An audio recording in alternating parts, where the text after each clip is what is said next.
So would you mind introducing yourself? Okay, I'm Jordan, and I will be playing the paladin of the group, Evelyn Vesneva. Awesome. How long have you been playing D&D? I actually just started last July, kinda. One of my friends finally said, hey, do you want to join a campaign with me? And then I just got obsessed. Was that Pugmire? No, that was last July. It was before Pugsmire. Right, okay. That's perfectly fine. And why is D&D important to you, and why do you keep coming back to it? I've always just really liked fantasy stuff and role-playing games, and I was in speech and drama in high school, so I started to really like playing a character and acting and things like that. And D&D kind of combines all of those together, but it's also kind of the only reason I really have a social life in college, because otherwise I would probably be in my room all the time and never leave ever. Yeah. Well, at least it gets you out there. Yeah, pretty much.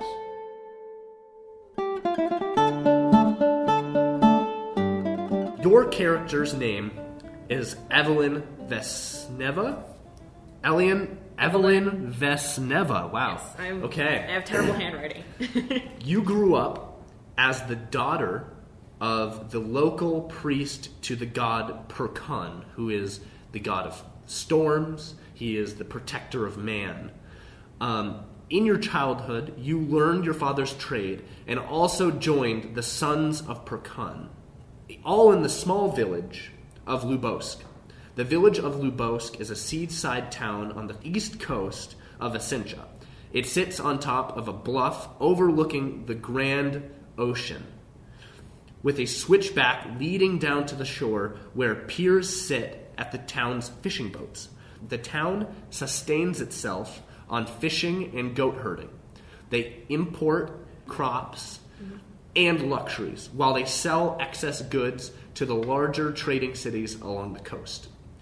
You learned the way of Perkun, the god of the sky, who wrestled the storms and protected the sons and daughters of Yelen, the first man.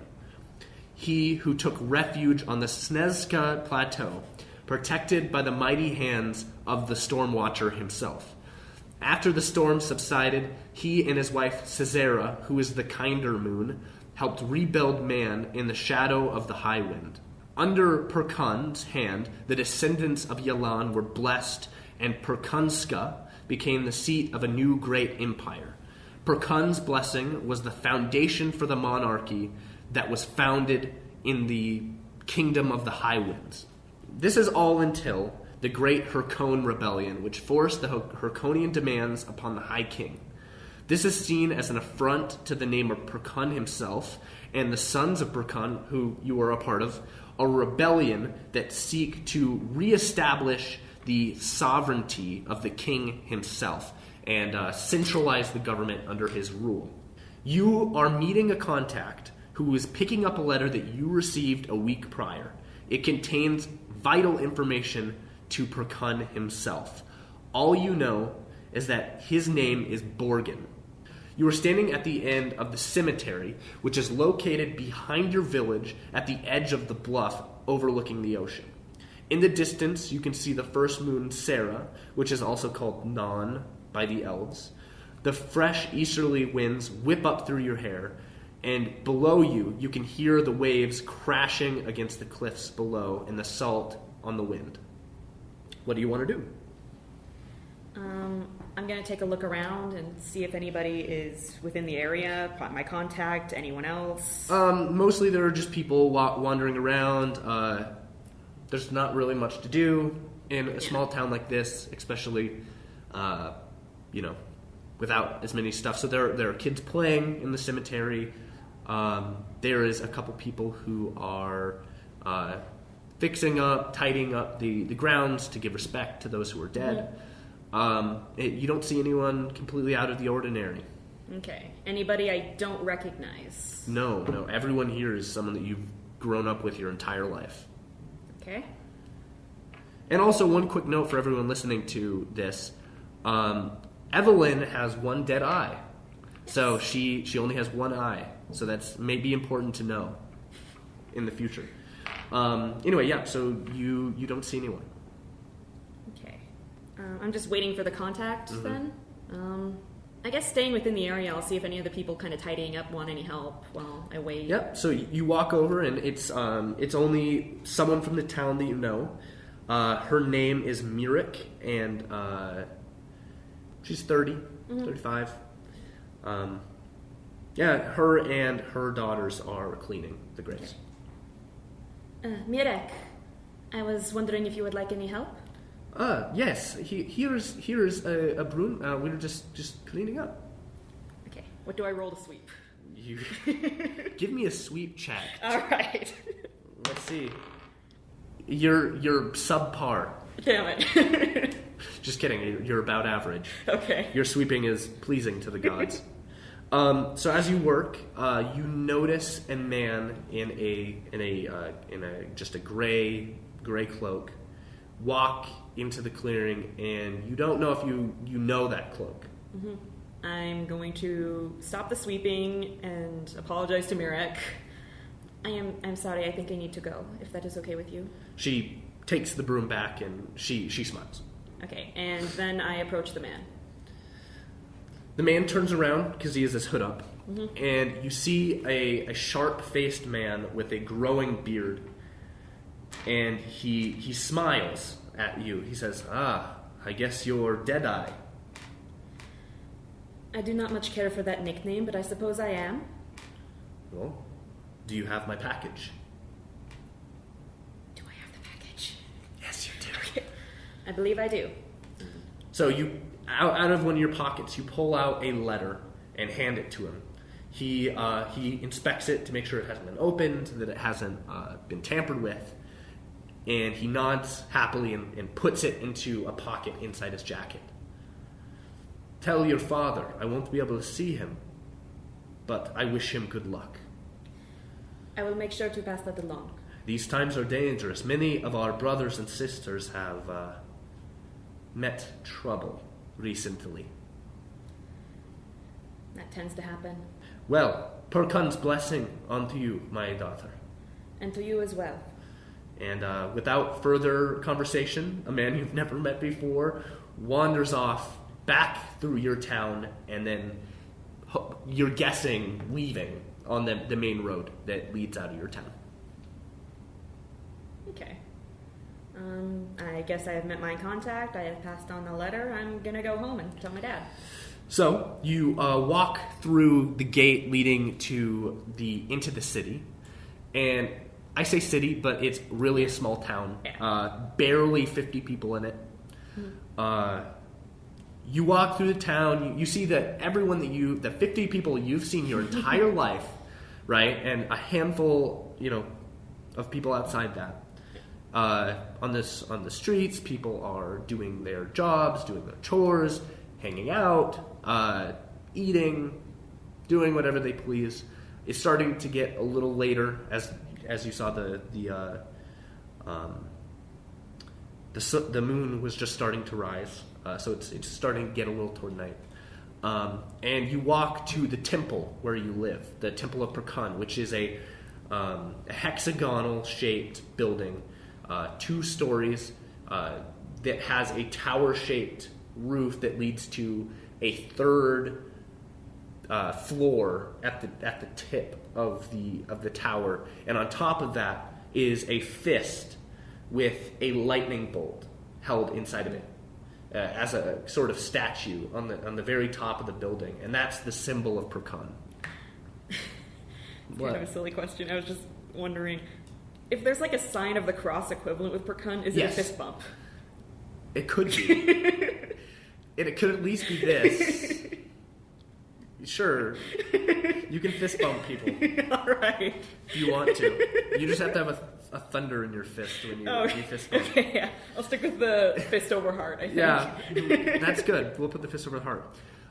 So anyway, you enter the front and you see the worship space, which is just chairs in the room surrounding the central point in the hexagonal-shaped room.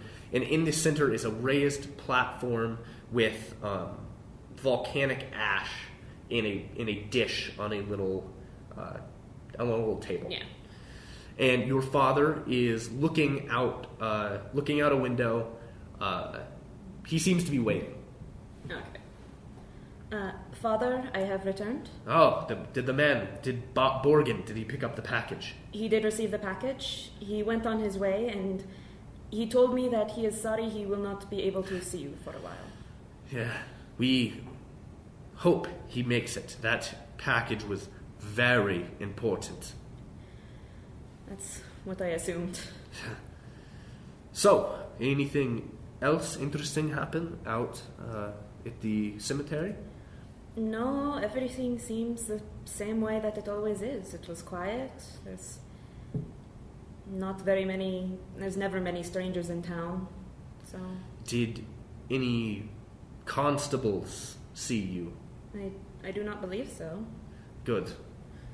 We can't trust them, even though they're the ones who protect our town. We can't trust them. They are loyal to the Perkuns. They want nothing of what we want. Anyway, I think we have a couple things to do. What are they? Some chores. Follow me. Right. He walks upstairs, and you guys finish your night doing chores upstairs, cooking for the next day's meal, doing that sort of stuff. Nothing interesting happens that night. You do the typical routine, cook a meal for those less fortunate that is open to anyone that would like to eat. People come in, eat, talk, drink a little bit, and go home for the night. You go back upstairs where your room, which is at the very, very top, that little room that you saw on the top of the tower, that's yours. And at this moment, I mean, you don't have any armor, you don't have any weapons on. This is just a typical day in the town. Is there anything else you want to do before you go to sleep? Is there like a window or anything? Yeah, there are windows looking out, and you look out and you see the town, because you're basically at the center of the village. Yeah. And you are also the highest point in the city, and so you can look out over the plains that are down below the floodplains, which aren't flooded at the moment. Yeah. But you can see down past the bluffs over the ocean until it meets the horizon. Jeez, Dad, don't put me on a pedestal or anything. That's his job. Do I see, like, he mentioned the constables earlier. I'm guessing it's kind of dark Yes, out, but would I be able, do I, like, see any weird gatherings? Not necessarily. So one thing is this building right here. Okay. Is the House of the Perkun, which houses the constables, which act as not only police officers, or officers of the state, but they also act as recruiters for the army. They select men from the village once they reach of age, whether or not they will go and serve the army overseas, or even at guard positions within larger cities of Essentia itself.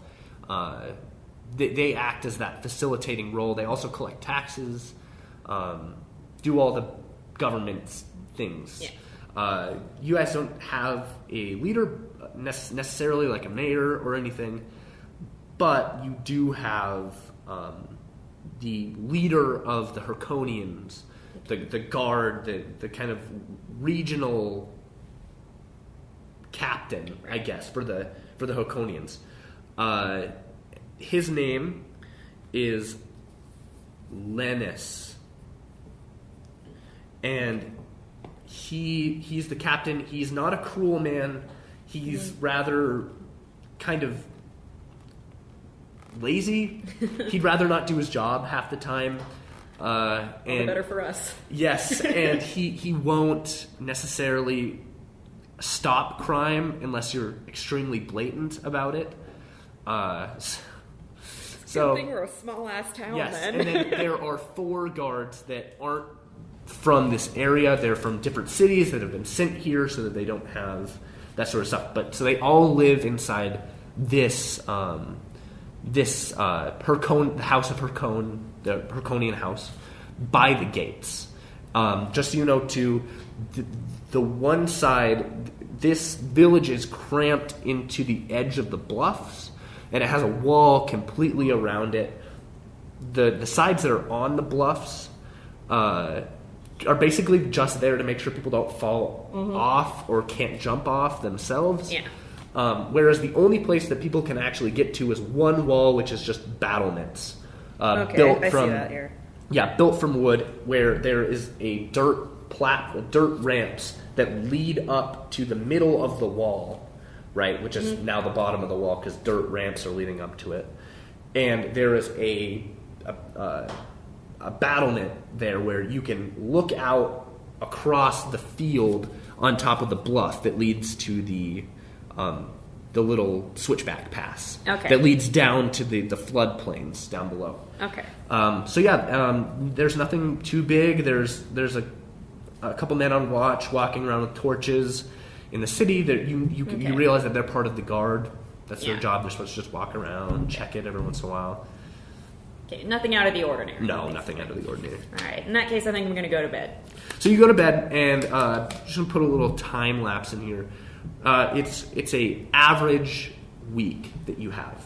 Wake up every day, service the what's a bad term? You don't know, servicing them. You service as a priest. Yeah. The people within the city, making sure that disputes are settled, that people are happy, that people have a community that they can meet with, and that's basically what the House of Perkun, the temple, is for. It's just a meeting place where people can meet. It feels like the start of a Disney movie, just the same old thing every day. Yeah. And so one night though, your father gets a knock on the stairway leading up to your personal quarters, and you hear it. So you come down to the main floor, and you see your father lead in a different man, and who is he's bigger. He's a little fat, and he's a thin beard that's graying, and they seem to be concerned. Your father whispers with him, and you can't necessarily hear, and he turns to you and says, "Evelyn, come here." Father, what is wrong? What is going on? Who is this? This is one of our brothers. The package was intercepted. Oh no. Apparently one of the guards saw him leave and sent a messenger pigeon out to warn about him. He was intercepted along the road leading to the major port, the city of Smyrk. Apparently, they have found the message. What was the message? It was a plan. It was part of our operations to get around the government in any way possible, so we could start an insurrection of people that cared about the king and about Perkun. We can't do anything. Will they know that we were a part of it? Only if Borgin, if he tells, then they will know everything. So what do we do? We can't do anything. If we leave, they will notify. They know he came from here. Did anyone see you? There were the people cleaning the graveyard, like there always is. I did not see any guards near there. I don't know who it would have been. Well, if anyone saw you meet with this man, we could be implicated. The larger man with the thinning gray beard, he kind of goes, I must be on my way.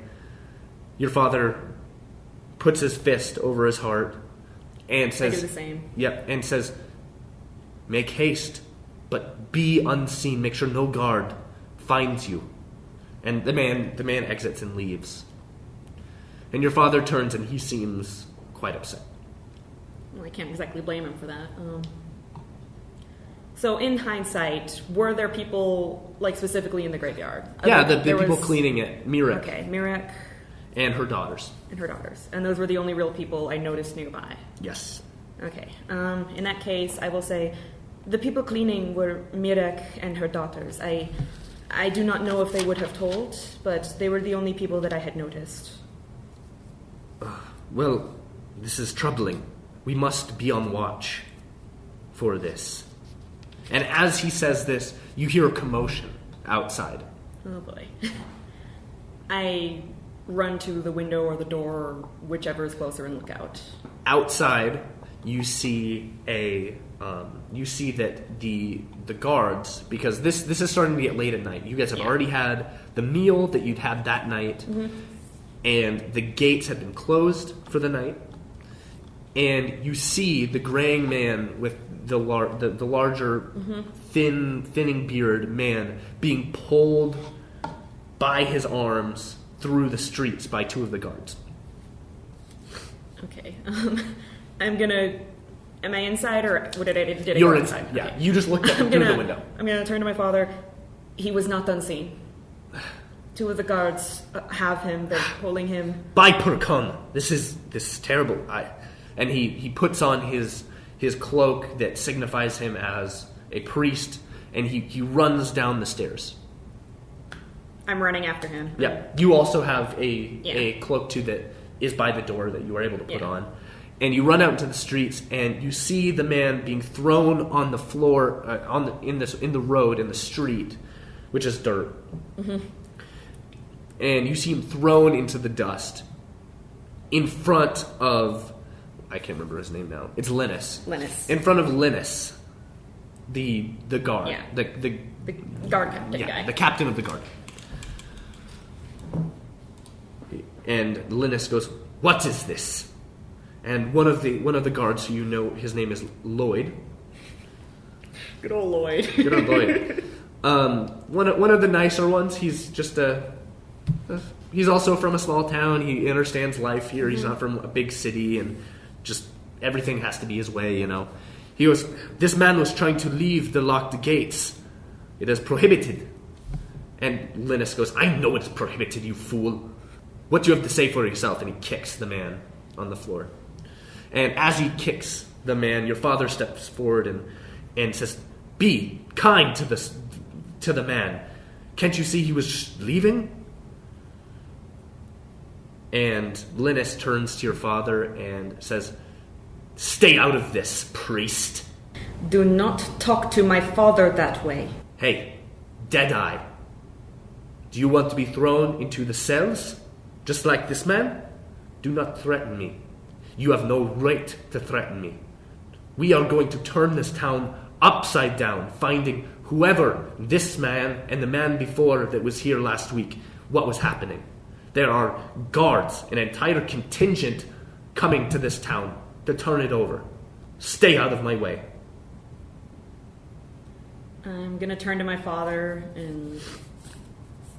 So one other thing too is your father, you turned to your father and he just, all the blood goes out of his face. He turns pale. That's not good.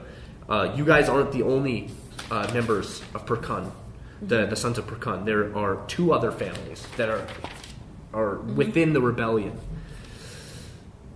And your father is greatly respected. So this is just it's an issue. And your father pulls you by your arm back into the tries to pull you back into the temple itself, and you can hear the guards dragging the man, and you're guessing to the prison itself. So now what? We cannot allow this. If they turn this place over, we are done. He did not say how many guards. He just said that there were a lot. He said a full contingent. How much is a contingent? It depends army to army, but for this one, that's going to be about 60 men. With they're fully armed, fully ready to fight. Okay. Basically, with everything that for this time, the colonial era army is going to have. So muskets, swords, cannons, horses. How many people do you think we could escape with? Not enough. If they are being sent, they're probably being sent from Smersk, the closest port city. And they're probably almost here. They'd be here in the morning, or even sooner. This is our home. And he turns away and he seems visually upset. He doesn't want to leave. He doesn't want to give up his home. He goes, we could call someone to bring a boat, but the boat wouldn't be here for at least a day. If we could get the children and the elderly out first, the people who cannot stay and fight, if we could get them out of the town first and get them down there, and they would be out in the open, out by the piers. They would have no protection. I have an idea. The well system. And immediately you know what he's talking about, because the wells lead down into a cavern in the bottom of the bluff. And as a kid, you hung out, going down to the floodplains and going around the bluff itself, and there are these basically caves that lead into the bluff that you can look up and you can see the through the wells into the wells, right, and into the town, right. These little spots way up, right, that you know were dug hundreds of years ago by the people living here, by your ancestors. We could get them down. Most people wouldn't know about it, but we would still have to go into the main square. The well is right across from the guards. They would have to be removed. Okay. Would we be able to trap them inside of their building? Maybe. It depends on how we do it. There's multiple doors. There's 2. I'm sure we could find a way. But even if that, they would have weapons inside. And he turns away and goes, we'll need to call upon our allies within the city, our other brothers and sisters. We need to fortify. We need to get ready. This is what I need you to do. Head down to the guard station. Get rid of them however you can. It is paramount. I am going to talk with the other families. If you need to, wait. Wait for the rest of us to get there, and we can fight them if we have to. If you can't, get rid of them. And he goes, good luck, my daughter. And he hugs you in a warm embrace. Yeah, I hug him back. And he throws on his robe again, and he takes a saber that he has hidden under his bed and belts it in behind his robe so that it won't be able to be seen. Yeah. And he runs out. I'm gonna put on my robe and I'm gonna head towards the guard building. So you walk down the street and it's not very far away. Yeah, it's about 100 feet, 200 feet almost. Not very far. It's about 120 feet. You see that the guards are inside. You can see through the windows that they have up, and you see that they are interrogating the man on the main floor in the main guard room. Okay. I'm gonna kind of walk around and try to look at the building from all sides. Quietly. Yep. So there are 2 doors. There's one on the short side right here. Right, okay. So on the thin part of the door, because it's a rectangular building. Yeah. And then there's one in the middle of the long side. Okay. Okay, so there's 2 ways to get in. Both lead into the same room, which is this big barracks-like room that has has 2 bunk beds and chests with a guard table and an entire wall full of weapons, munitions, so that if the town was attacked or there was a rebellion, that they could fight it off. Gee, who would expect something like that to happen? I don't know.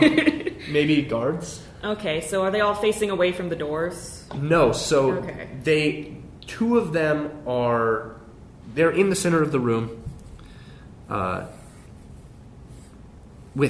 Also, by the way, there are stairs in the far corner that lead up to the second floor, which is also the top floor, which is the guard captain's room, and the cell is on the second floor. 2 are standing holding him. The third is hitting him, and the second is sitting on a bunk watching the whole thing. And you can't see the captain. Okay. So I can assume he's probably down around in this area somewhere, yes, near the weapons. Yeah. Okay. What do the gates look like? Because they're also near the guardhouse. Also, this is just, we can add it in. When you leave, do you want to have grabbed your equipment? Oh, yeah. Yeah, okay. I'll just... I didn't realize I had equipment, or, okay. Yeah, you do. I mean, you're Okay. part of Rebellion. Oh, yeah, okay. So I have my equipment then. Yeah. I'll just add that in before, like, when you're Right. leaving. So, what do you want to do? That's where you are. Okay. There are windows around. Okay. Like, what it does the gate look like? Like, is it made... Which gate? This one? Yeah, the main gate. There. So, this gate is basically, it's shut right now. Right. But it's basically two big doors that are made of wood but braced with long iron strips. And then there is a huge chunk of lumber that sits in it that keeps Okay. it from opening. Okay. Are they very noisy when they open? Like, this is something I would have grown up hearing. Yes. They're very noisy when they open. Yeah, they don't oil them enough. Okay. I'm going to try and open the gates to lure them outside more, I think. Okay, I need you to make a strength check to see if you Okay, can lift up, because it's a big piece and it Okay. Would it usually be takes... athletics or just pure strength? I'm going to make it in athletics. Athletics? Okay. Woo! That went far. 5. 5 plus 6. 11? 11. You pull it up out of the thing, but it falls out of your hands, out of the door, Okay. and lands by your feet, really close, Okay. and makes an audible coo sound. Okay. Well, I'm mostly just trying to get their attention, so Yep. if that didn't appear to get enough attention, I'm You gonna, don't hear anything else. Then I'm It going to was- start pushing them open. So you push the gates open, and the large iron hinges creak open. Mm-hmm. And you hear a door behind you open. And you hear one of the soldiers, not Lloyd. You hear one of the soldiers, whose name is Arvin. Yep. And he goes, "Oi, what you doing?" I say nothing. I just keep pushing them. He walks up. He goes, "You're crazy. Stop." And he gets up almost right behind you, and he goes to grab you. I don't necessarily want to kill people if I don't have to, so I'm just going to turn and I'm going to fucking punch him in the face. Okay, give me roll. Do an attack roll. Okay. I don't think I'm proficient with punching, so that would just be +4. No, you're proficient with. Okay. You're proficient with punching. Okay. I think everyone's proficient with punching. Oh shit! Nat 20! Nat 20, nice. Give me a 1d4. D4. 4. Nice. So that's Sorry. 8. 8. Do I roll again for crit damage or? Well, no, that's you just double it. Okay, 8. So 8 4, 8 plus 4. 4. 12. Oh shit. Well, he is going to do a Constitution save because you took almost more than half of his health to see if he can stay conscious. He falls backwards, and his face is bleeding, and blood is coming out of his mouth, but he doesn't seem to be unconscious. He is very dazed, laying on his back, and he's able to yell, "Help!" And 2 more men with sabers out come out the door, and they walk toward you. And now I'm gonna... Roll initiative. Yeah, I'm gonna... I figured as much. 18. Okay. 20, 18. Love these dice. 12. And then the third man, I'm going to give him a disadvantage because he's... Oh, wow. Bleeding on the ground. Yeah, and you punched him. Yeah. So the first man runs up, and he swings his sword wide at you. Okay, am I wearing chainmail or do I not have that currently? You have it, yeah. Okay. And does he hit? That's the real question. No, he does not. The sword misses. It's your turn. Okay, so, no, I'm gonna save my reaction. I'm gonna swing it in with my glaive. Okay. What was the... 6 plus 12 4. Plus 4 plus proficiency, 12 to hit. Does that hit? So you swing at him, and it bounces off his helmet, Okay. just with an audible screech. Okay, bonus action, I'm going to do my polearm mastery thing and hit him with the blunt end. Awesome. Give me another attack roll. Yeah, that's much better. 18 and you hit. Yeah, okay. And that's so... I think it's a D10? For blunt damage? Oh, no, for blood damage, it's a D4. Sorry. Yeah, sorry. okay, I was about to say. Yeah, I spaced out for a sec. Yeah, sorry. no, it's okay. Okay, so for that damage... 4. 4 plus, Nice. plus 4? Yep. So 8 again.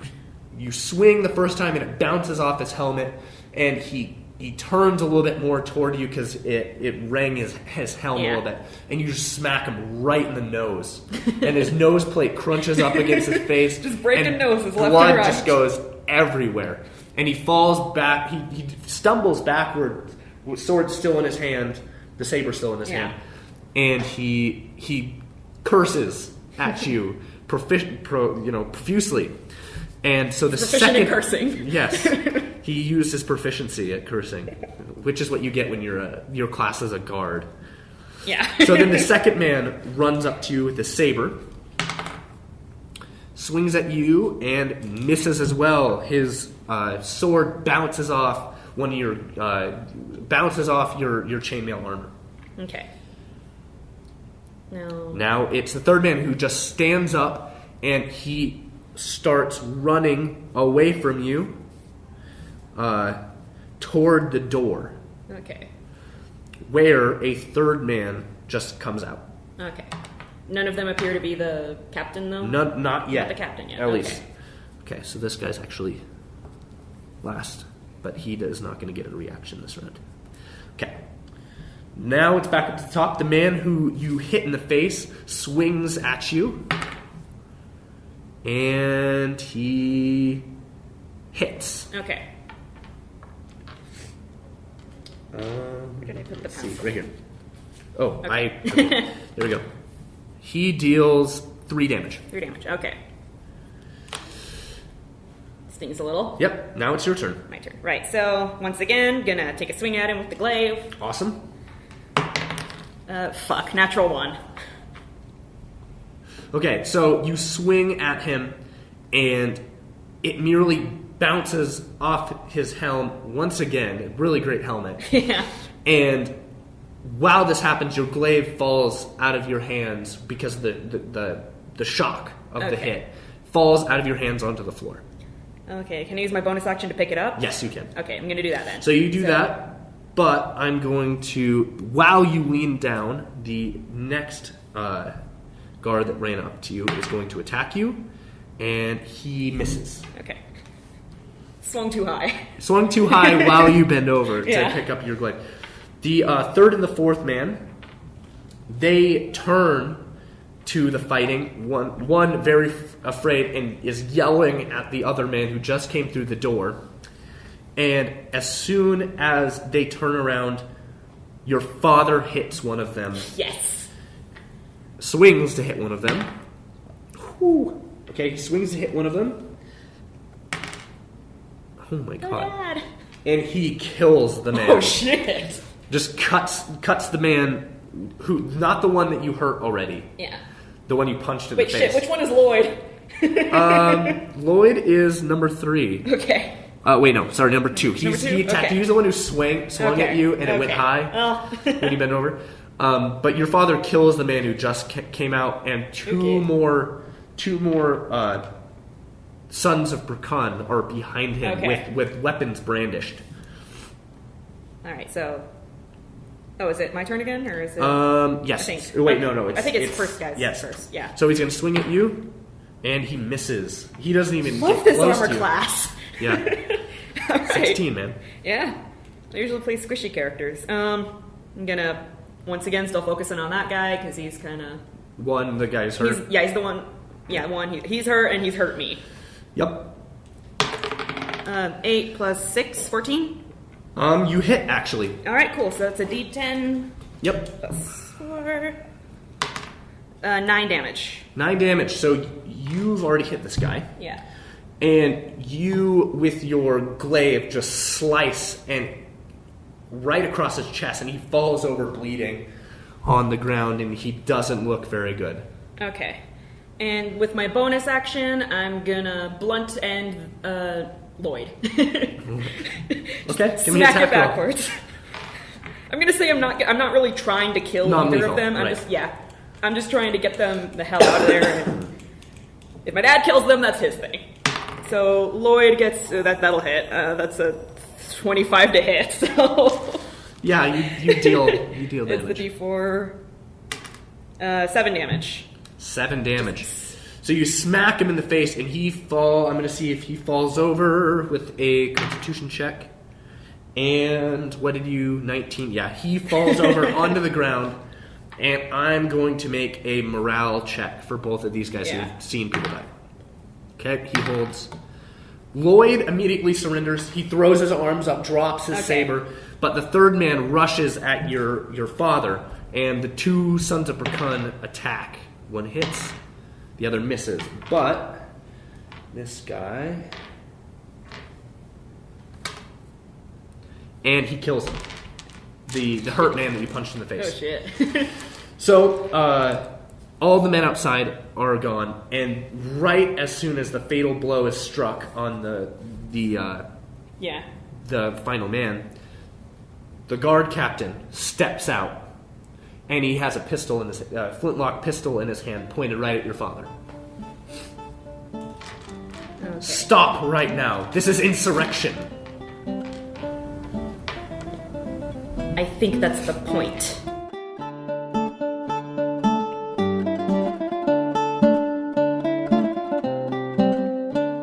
Hey guys, this is Mac with the Role Players Podcast. I'm your Dungeon Master, as you probably know. Make sure to give us a review on any site that you're listening to us on. Also, make sure to stop by our website, which is www.theroleplayerspodcast.wordpress.com. I'll say that one more time, www.theroleplayerspodcast.wordpress.com. It's a really great place to get in contact with us and also to find extra content. As a Dungeon Master, I do make a lot of drawings, and maybe you just want to see them. They aren't necessary. But if you go onto our website, every single episode has my materials that I used so that you guys can experience how I do stuff. Also, one more plug for this episode. We also are going to do, at the end of every single month, we are going to answer questions. So if you have any questions, make sure to contact us on whatever site you're using right now. If you're using YouTube, make sure to write a comment.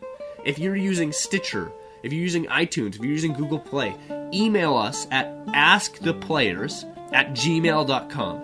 And when we get around to the end of the month, all of us are going to answer your questions. Ask us whatever you want. I really hope that you guys had a great time listening to this episode. Thanks for tuning in.